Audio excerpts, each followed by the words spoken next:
Nós passaremos a palavra agora a Cristiano Bernardino Moreira, coordenador da FENAJUB, Federação Nacional dos Trabalhadores do Judiciário Federal e MPV, diretor do Sintrajuf, Rio Grande do Sul, Sindicato dos Trabalhadores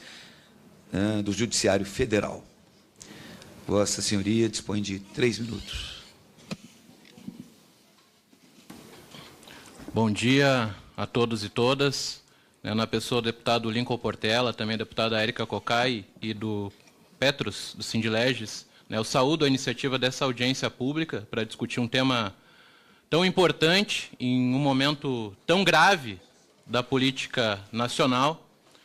em que os nossos direitos têm sido arrancados um a um. Falo aqui em nome da FENAJUF, como a Adriana, que me antecedeu, e também em nome do Sintrajuf do Rio Grande do Sul, o Sindicato Local dos Trabalhadores do Judiciário Federal, que está presente aqui com uma caravana de alguns colegas que vieram ao Congresso com o objetivo de pressionar contra esse projeto de reforma da Previdência, que não é reforma, é confisco da aposentadoria de boa parte da classe trabalhadora desse país, e que é a menina dos olhos de um grande projeto maior, de contra-reforma do Estado e, sim, desmonte do serviço público, que já teve início desde o ano passado com o congelamento dos gastos sociais por 20 anos, que rompe e rasga o pacto civilizatório estabelecido desde a Constituição de 88, praticamente vai viabilizar o serviço público com o congelamento dos gastos por 20 anos, passa pela terceirização irrestrita, que vai estabelecer uma barbárie nas relações de trabalho em todo o país, e a própria reforma trabalhista, que há pouco foi aprovada aqui na Câmara e hoje já está em tramitação também no Senado, e que é um projeto de desmonte e completo esvaziamento da CLT. Bom, a reforma da Previdência foi ontem aprovada na comissão especial por 23 votos a 14, e, de fato, um resultado previsível, porque é um espaço onde a maioria simples basta ao governo e que, ainda assim, o governo faz uso de mecanismos como a troca dos parlamentares para escolher praticamente o resultado que vai ocorrer naquela comissão. E uma reforma que não tem qualquer embasamento, como os painelistas acabaram de sustentar nas falas que antecedem as intervenções aqui do plenário. Que não tem um cálculo atuarial que a justifique e que ignora dados que desmentem a farsa do déficit previdenciário, e a Anfip tem sido importante subsidiando, instrumentalizando o movimento sindical e social com esses dados, corroborados por diversos economistas e que só o governo parece não compreender, e porque não está sequer preocupado com a realidade ou com dados a respeito da reforma. Está, sim, preocupado em atender ao mercado financeiro, que, por acaso, boa parte daqueles que vão lucrar com os fundos de previdência privada são também os maiores devedores da Previdência Pública.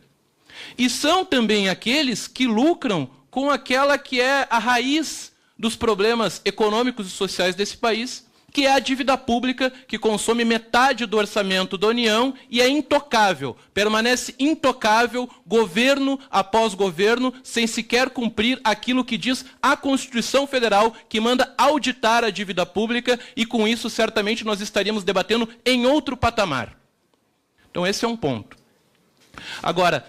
em que pese toda a mentira, a compra de votos, a chantagem que tem ocorrido no Congresso e a compra mesmo da imprensa para defender a reforma, a população não engoliu.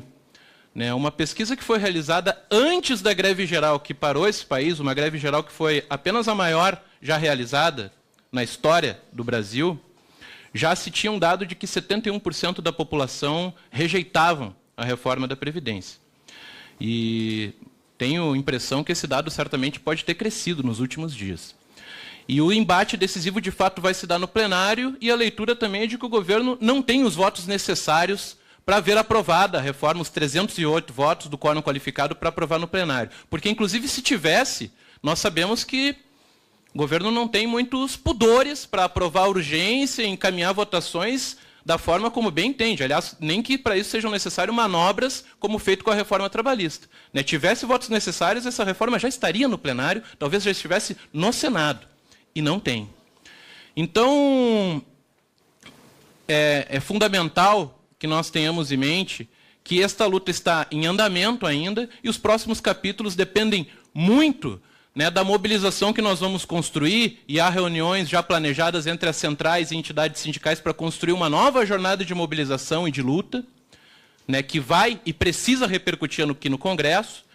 e também, evidentemente, combinar essa mobilização em cada estado, em cada local de trabalho, com a pressão aqui em Brasília, né, no Parlamento, para cobrar dos parlamentares que votem a favor da população, que não aceitem chantagem do governo ou qualquer outro tipo de pressão, que não aquela exercida pela maioria do povo brasileiro que está sendo violentada com a retirada de direitos com esse projeto levado a cabo pelo governo Temer, que não tem sequer credibilidade para encaminhar o que vem encaminhando. É um governo com 4% de popularidade, com 9 ministros investigados por corrupção,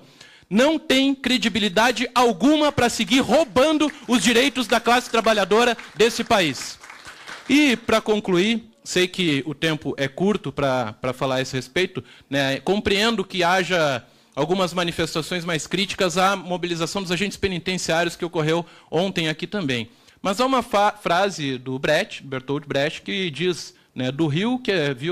que tudo arrasta, se diz violento. Mas ninguém diz violentas as margens que o oprimem. A maior violência cometida atualmente está sendo cometida pelo governo Temer e pela sua base aliada, que está simplesmente caçando o direito à aposentadoria de boa parte da classe trabalhadora. Há diversos estados do país que não têm como expectativa de vida, alguns estados, os 65 anos estabelecidos como idade mínima para aposentadoria no projeto de reforma ontem aprovado na comissão especial. E, para concluir de fato, né, nós, trabalhadores do serviço público, precisamos, né, nos entender como parte da classe trabalhadora, né, nisso concordo com a professora Daniela, a mobilização precisa ser unitária e comum, a mais ampla possível para derrotar esse projeto, e deixar muito claro que nós somos os maiores favoráveis ao fim dos privilégios nesse país. Mas não são os trabalhadores do serviço público ou da iniciativa privada que detêm privilégios. Somos favoráveis ao fim dos privilégios e por isso defendemos que seja auditada a dívida pública que enriquece poucas famílias com metade do orçamento da União e que sejam taxadas as grandes fortunas também, que é um projeto que o governo sequer considera naquele que vem sendo o desmonte do Estado brasileiro por ele encaminhado. A mobilização está apenas começando e eu não tenho dúvida que nós temos todas as condições de derrotar a reforma da Previdência e o conjunto de medidas que estão atacando os nossos direitos, né, em tramitação aqui no Congresso e levadas a cabo pelo governo impopular de Michel Temer.